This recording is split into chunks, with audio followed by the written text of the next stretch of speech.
Bienvenue dans Pêche Passion. La Loue est sans doute l'une des plus belles rivières de première catégorie au monde. Nous vous emmenons sur un parcours privé superbement aménagé et géré par Marc Gatté. La recette de la semaine, Laurent Simery vous dévoilera sa manière de préparer un grand classique, le brochet au beurre blanc, une recette que tout amateur de poisson se doit de connaître.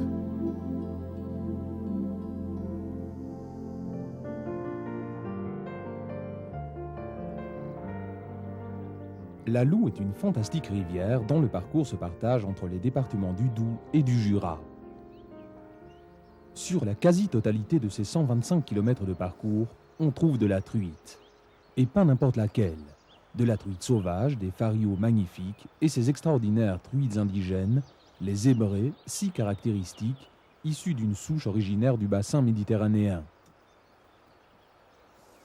Et on n'y trouve pas que de la truite, mais aussi des ombres qui atteignent souvent des tailles impressionnantes.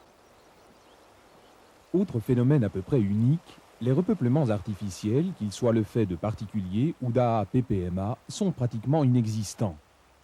Ceci est dû d'abord à la qualité de la rivière et de ses affluents, qui rend possible une excellente reproduction naturelle. Enfin, on encourage presque partout la limitation des prises, quand ce n'est pas la pratique du no-kill pur et simple.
On peut même fermer la porte.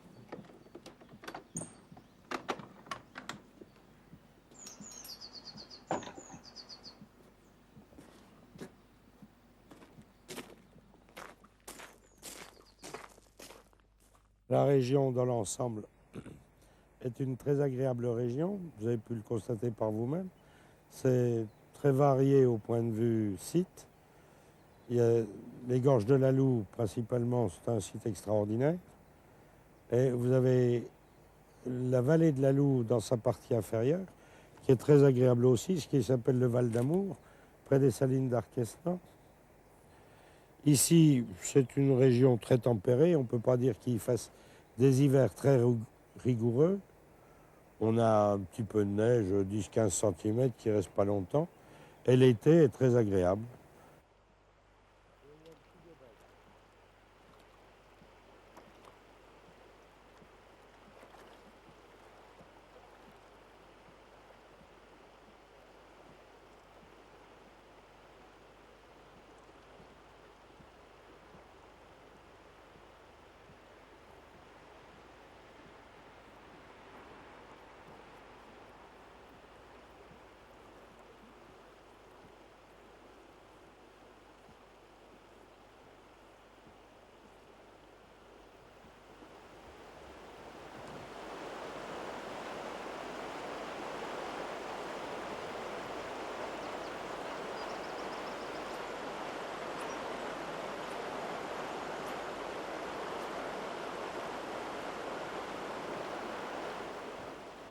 La Loue, c'est une des plus belles rivières d'Europe à salmonidés, car sur son cours de 125 km, il y a en principe des truites et des ombres sur la totalité de son cours.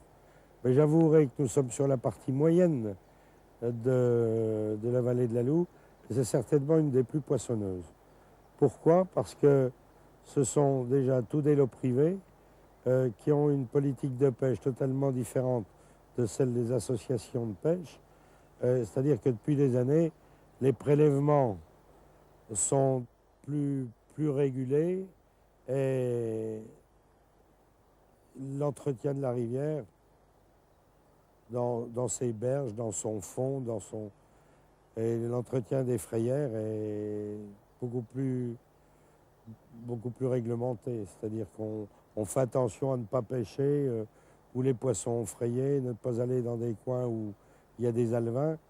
Et le fait de prendre des poissons, je ne parle pas de chez moi où c'est no kill, où on les remet totalement à l'eau, mais sur la majorité des lots, les prélèvements sont infimes. Ce qui fait que si nous avions une qualité d'eau extraordinaire, c'est-à-dire je ne demande pas qu'elle soit comme il y a 50 ans, mais si elle faisait partie d'une moyenne positive, je pense qu'on aurait une densité de poissons extraordinaire. Mais malheureusement, tous les ans, il y a des mortalités dues à la pollution domestique.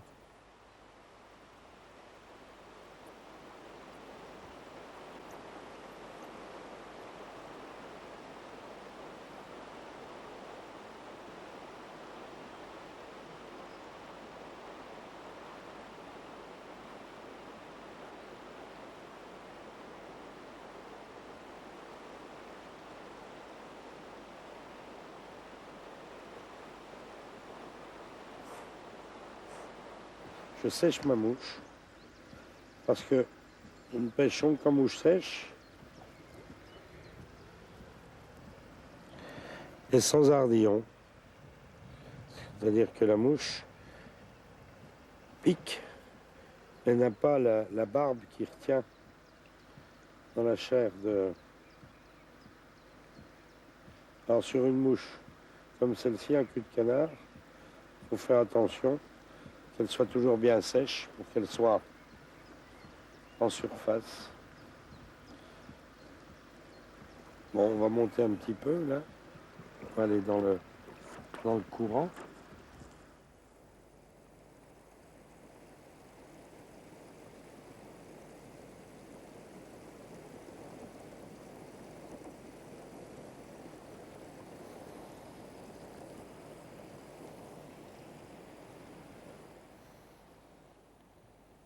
Ah oh! Encore décroché.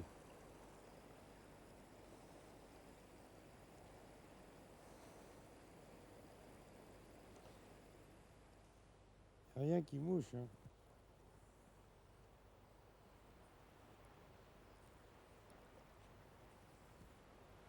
Ouais, mais c'est une petite fâcherie.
les cormorans, c'est quelque chose. C'est une nouvelle nuisance qui nous est arrivée il y a 4-5 ans. Et nous sommes obligés d'y passer 4 à 5 heures par jour pour les effrayer dès qu'on les voit, s'ils se posent sur la rivière. Mais malgré tout, on arrive toujours, si ce n'est que 10 minutes trop tard, ils nous ont déjà fait des prélèvements d'ombre. C'est la raison pour laquelle la densité de l'ombre a terriblement chuté dans les tailles de 25 à 35 cm. On prend de très grosses ombres, au-dessus de 40 cm, et des petits. Mais dans la moyenne de 30 cm, ça a été terriblement perturbé par les cormorans, qui en mangent un pratiquement tous les jours chacun. Heureusement, en les pourchassant, car nous n'avons pas le droit de les chasser, on arrive à limiter les dégâts, ce qui fait que nous avons encore une densité de poissons assez importante et nous envisageons sur les années prochaines de trouver un système pour couvrir la rivière sur une dizaine de kilomètres avec des banderoles. Et nous l'espérons, on sera un remède parce que le prélèvement étant quasiment interdit, on ne voit pas comment on pourra se débarrasser de cet individu qui n'est pas dans son biotope. Je pense qu'on devrait l'éliminer totalement dans les zones qui ne sont pas son biotope naturel, c'est-à-dire le milieu marin.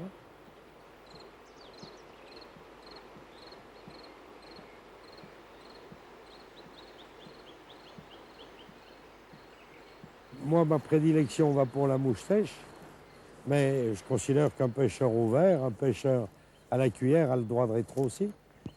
Pour ma part, sur la propriété de la piquette, on a uniquement le droit de pêcher à la mouche et en mouche sèche, et ce qui fait qu'on a une densité de poissons assez forte, mais comme vous pouvez le constater, aujourd'hui, quand ça va pas, ça va pas. Mais je pense qu'il faut remettre le plus de poissons à l'eau, parce qu'il a plus de chances de se reproduire dans la rivière que dans une poêle, ce qui n'empêche pas que le no-kill total serait peut-être une erreur. Il faut prélever les prédateurs, les gros poissons, et s'il y en a trop, faire quand même un prélèvement. Mais pour l'instant, le problème du trop ne se pose pas encore. Il faut qu'il y ait un grand respect des poissons et qu'il y ait un respect du pêcheur également.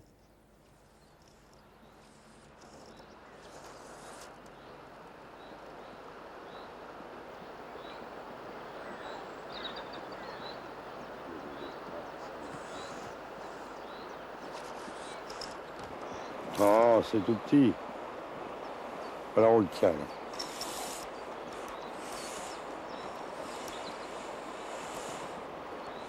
Un tout petit poisson. Ouais, mais c'est un tout petit ombre.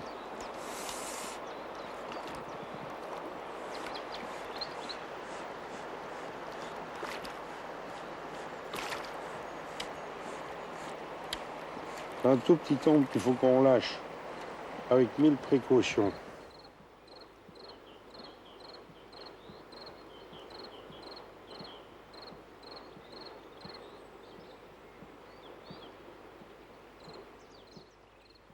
Hop, il est reparti.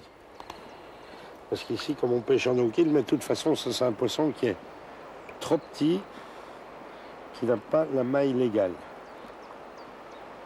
Donc, on le remet à l'eau, en plus forte raison. Et si c'était un gros, comme on pêche en no-kill, on le relâcherait aussi.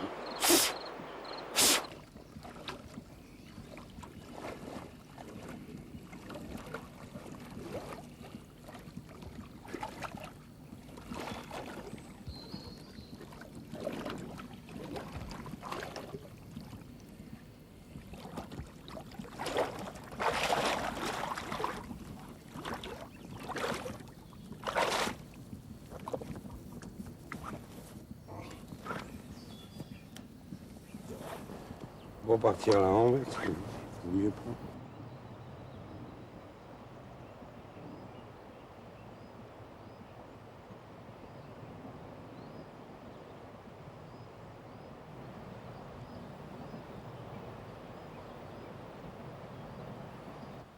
des poissons. Ah, il y a un petit poisson.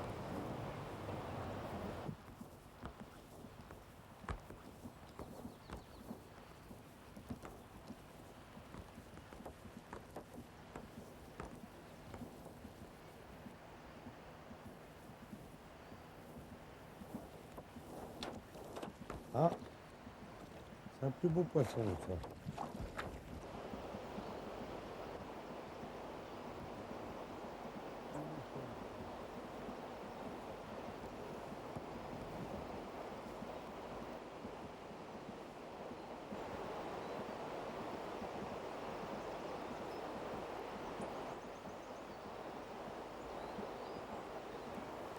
Ah non,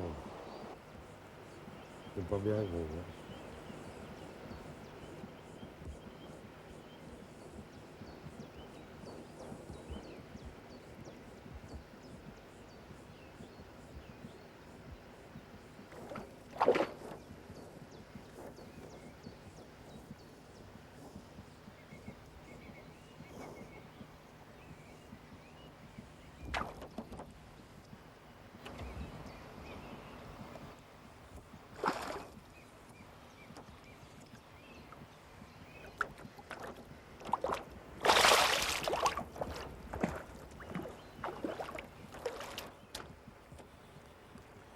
Ça y est, il n'est pas tombé dans l'eau. Ça va relâcher. Ça va être chose faite là.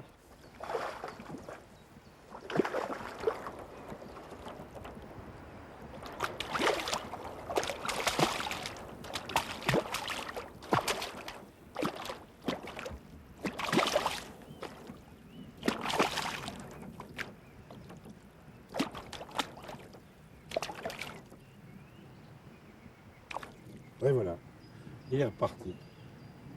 J'ai pas besoin de me servir de la pince.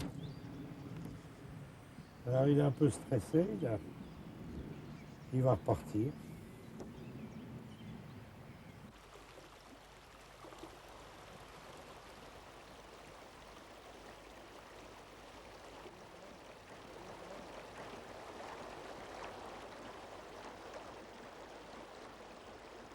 Ceux que Michel Duborgel appelait des viandards n'ont rien à faire sur la Loue. Ils n'y seront jamais les bienvenus et on saura très vite le leur faire comprendre. Quant aux autres, les amateurs inconditionnels de la pêche à la truite ou à l'ombre, les vrais amoureux de la pêche et des poissons, ceux qui savent apprécier les plaisirs et les joies que la communion avec la nature peuvent leur apporter, ils s'y sentiront tout de suite chez eux, car quelque part, dans leur cœur, la rivière de leurs rêves ressemble un peu à la Loue.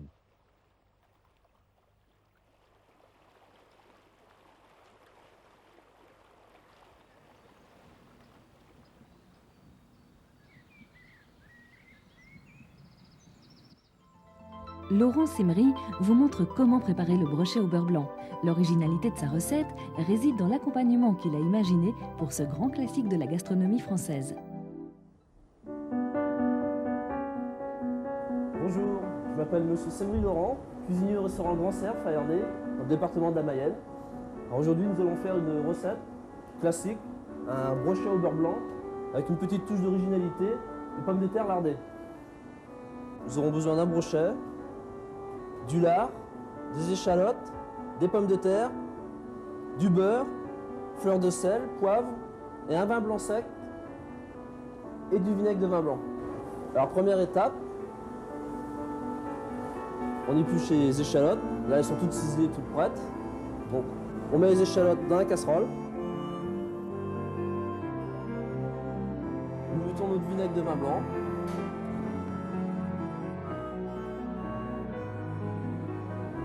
Voilà, j'ai mis le vinaigre. J'enchaîne sur le vin blanc. Donc là, je vais mettre un peu plus de vin blanc que de vinaigre.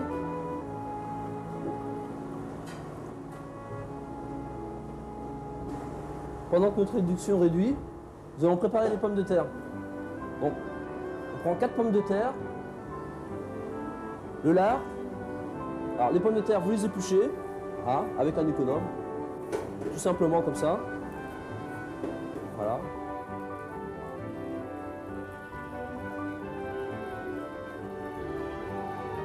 Maintenant, nous allons vider les pommes de terre.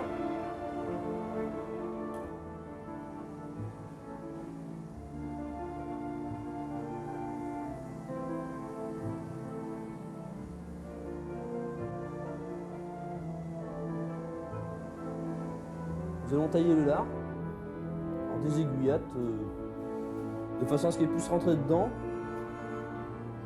Pas trop grosse, mais pas trop petite non plus. Puisqu'à la cuisson, sinon le lard va rétrécir légèrement. Et ce qui risque de se passer, c'est que l'aiguillette va partir. Donc il faut quand même respecter le diamètre, essayer de taper au plus juste.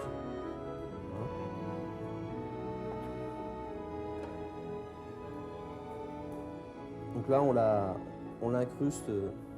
Alors faut appuyer, faut pas avoir peur d'appuyer. Faut vraiment bourrer la pomme de terre de lard. Voilà. Donc notre réduction d'échalote est prête maintenant. Alors nous allons la retirer pour la réserver au chaud. Et nous allons mettre de l'eau à bouillir pour cuire les pommes de terre.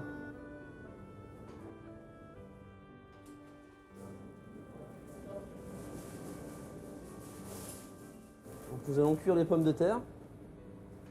Alors cuisson de la pomme de terre, 8 à 10 minutes, vu la taille de celle-ci.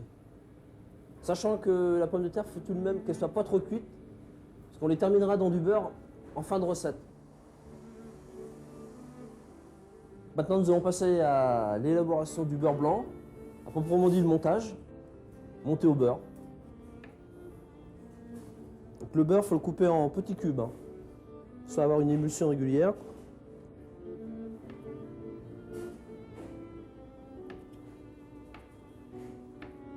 Donc là maintenant nous allons passer à l'émulsion du beurre blanc. Alors vous prenez vos petits cubes de beurre et vous les mettez dessus, comme ça. Séparez bien les petits cubes. De toute façon, ce que le beurre fonde tout doucement. Il ne faut plus que le beurre bout maintenant, il ne faut plus que la sauce bout. Il faut que la sauce reste 90-95 degrés, mais surtout pas faire bouillir la sauce. Car l'émulsion, il n'y aura plus d'émulsion.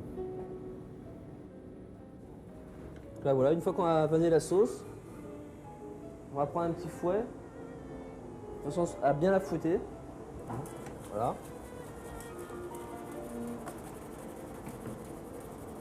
Voilà, de façon à l'oxygéner.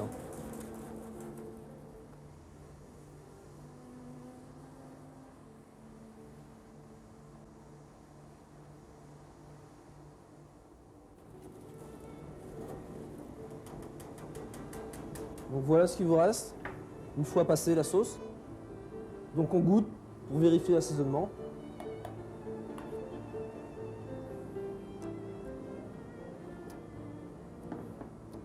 Parfait. Donc là nous allons mettre maintenant la poissonnière pour cuire le brochet, puisque le brochet au beurre blanc c'est cuit vapeur. Bien salé. Voilà. Et là, vous mettez à bouillir. Maintenant, nous allons nous occuper du brochet pour le couper en portions d'à peu près 200 grammes.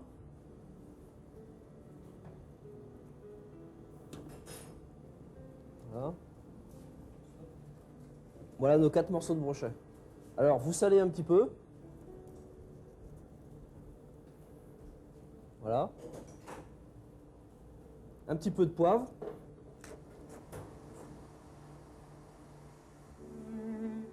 Pendant que notre brochet cuit, nous allons préparer les pommes de terre. Donc nos pommes de terre que nous avions laissées dans leur jus de cuisson, qui sont encore chaudes, vous voyez. On va mettre une belle noix de beurre. Une belle noix, vous voyez, à peu près 50 à 50 grammes. Donc, votre beurre, vous le faites bien revenir dans la casserole. Il faut que le beurre mousse légèrement.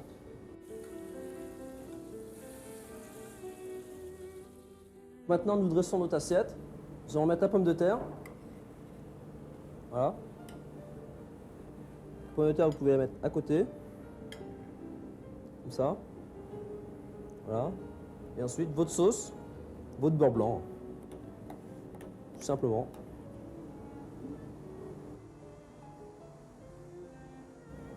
Et éventuellement, vous pouvez mettre un petit peu de ciboulette pour embellir le plat sur la pomme de terre.